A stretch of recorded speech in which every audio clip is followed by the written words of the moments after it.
Hey, welcome back. Obviously in the same clothes as my last video, so got to go watch The Bachelor tomorrow, so represent. But I just wanted to be able to put out daily content. So today I kind of wanted to discuss through finance and kind of go over some high-level terminology, kind of get some familiarity with finance terms, ways of building wealth, that sort of thing. So these are going to be, again, very high level and just kind of give you some bearings so that you can figure out your own steps that you want to take. This is not official financial advice, just kind of, again, informational.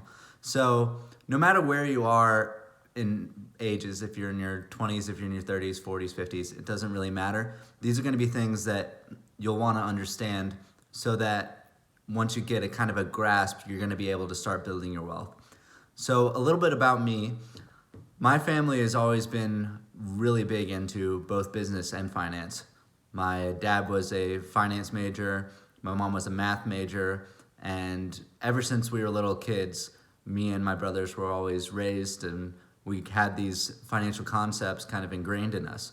So my older brother ended up going to college for finance and economics, and I was going to follow in his footsteps. So I started along the path to a finance degree and then ended up coupling that with a CIS degree, which is my main job now. I do software development for an insurance company. And so the tandem of those two has been really beneficial in that the finance part of it has really helped me kind of get the key concepts of where I need to go, what I can do with my salary that I get from my other job. And so I kind of want to just, again, go over the concepts to give to you guys because I've realized through discussions with some people kind of going over their finances and them asking for some tips or trying to understand what exactly is going on in, say, the stock market.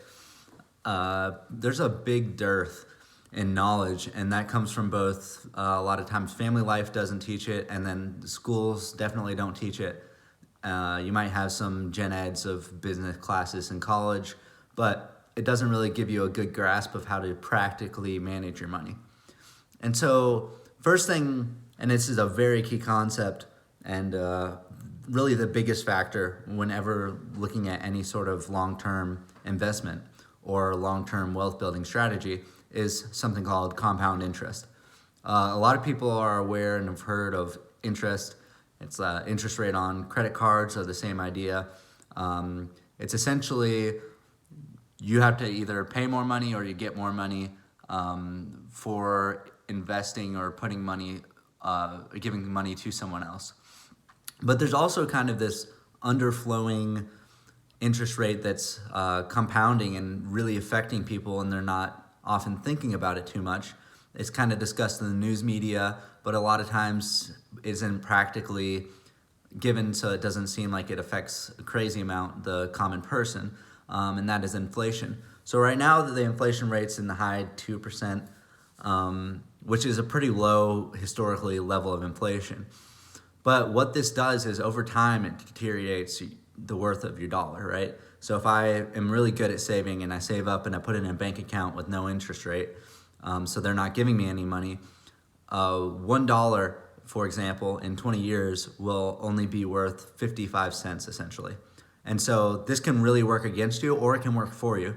So example, the stock market on average returns 8% a year interest. And so not including inflation in this one.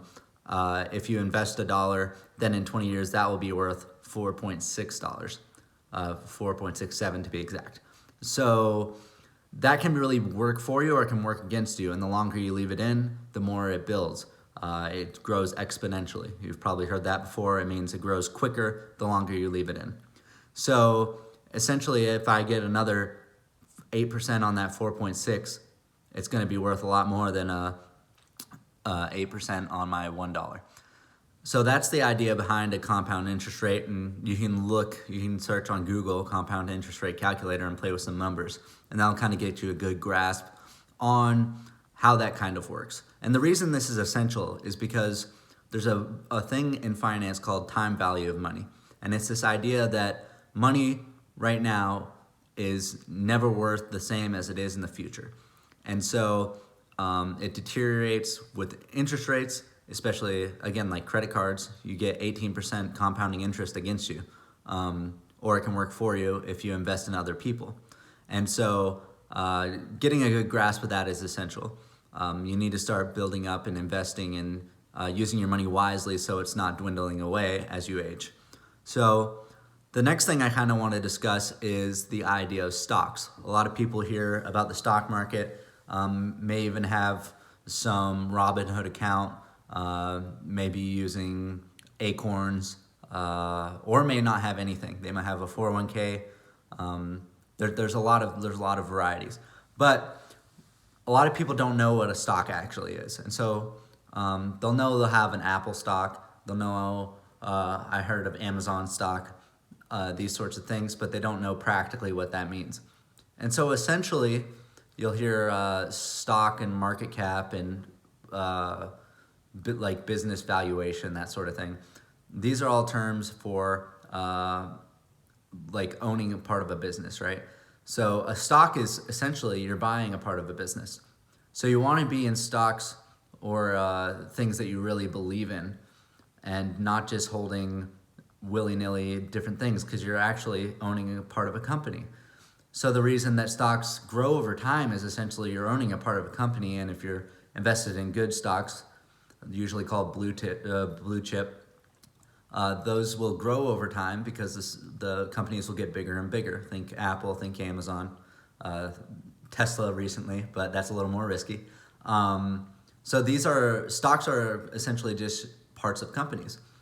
And so owning those long term, again, with the compound interest rate, will really give you a good return if you start investing in those. So now that we kind of have a stock down, there's several different ways that you can own stocks, okay? So one would be an ETF. It's an exchange traded fund. And so what this does is it gives you the ability to buy into a sector, or a sector is like a type of business, right? Technology, Apple, Microsoft. You could have like consumer staples like Coke. You could have healthcare like AbbVie. There's a lot of different types, but so essentially these are just giving you an umbrella of different types of stocks that you can own. So it kind of they buy a whole bunch of different types of stocks that show how that sector is doing, or you could do an international one which owns a bunch of big companies from different parts of the world, or you could have an S&P which tracks the 500 largest companies in America.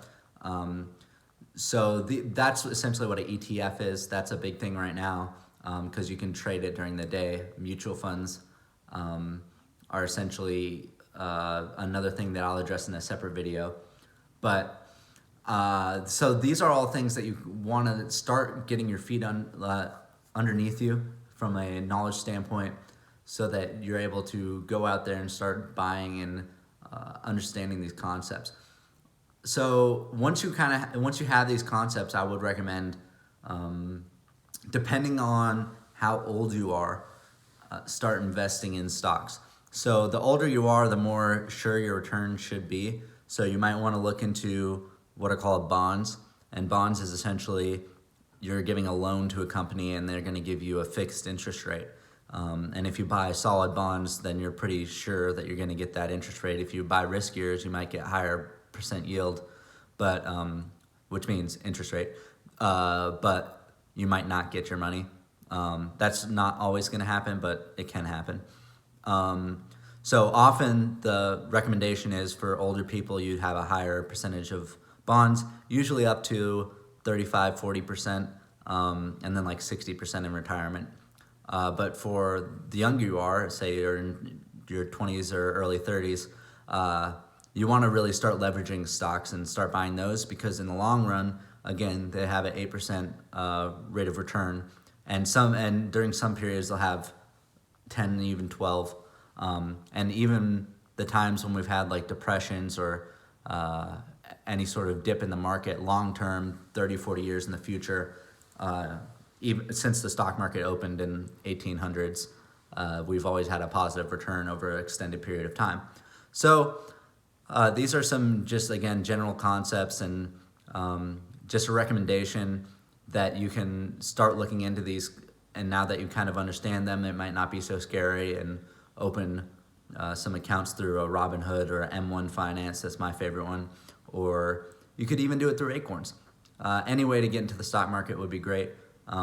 Definitely make sure you're matching with your 401k. If your employer matches any sort of percentage, that's going to be 100% yield often, which means 100% interest. That will get you there real quick. So hopefully this was a little beneficial. I'll go over some of these concepts more in detail later on.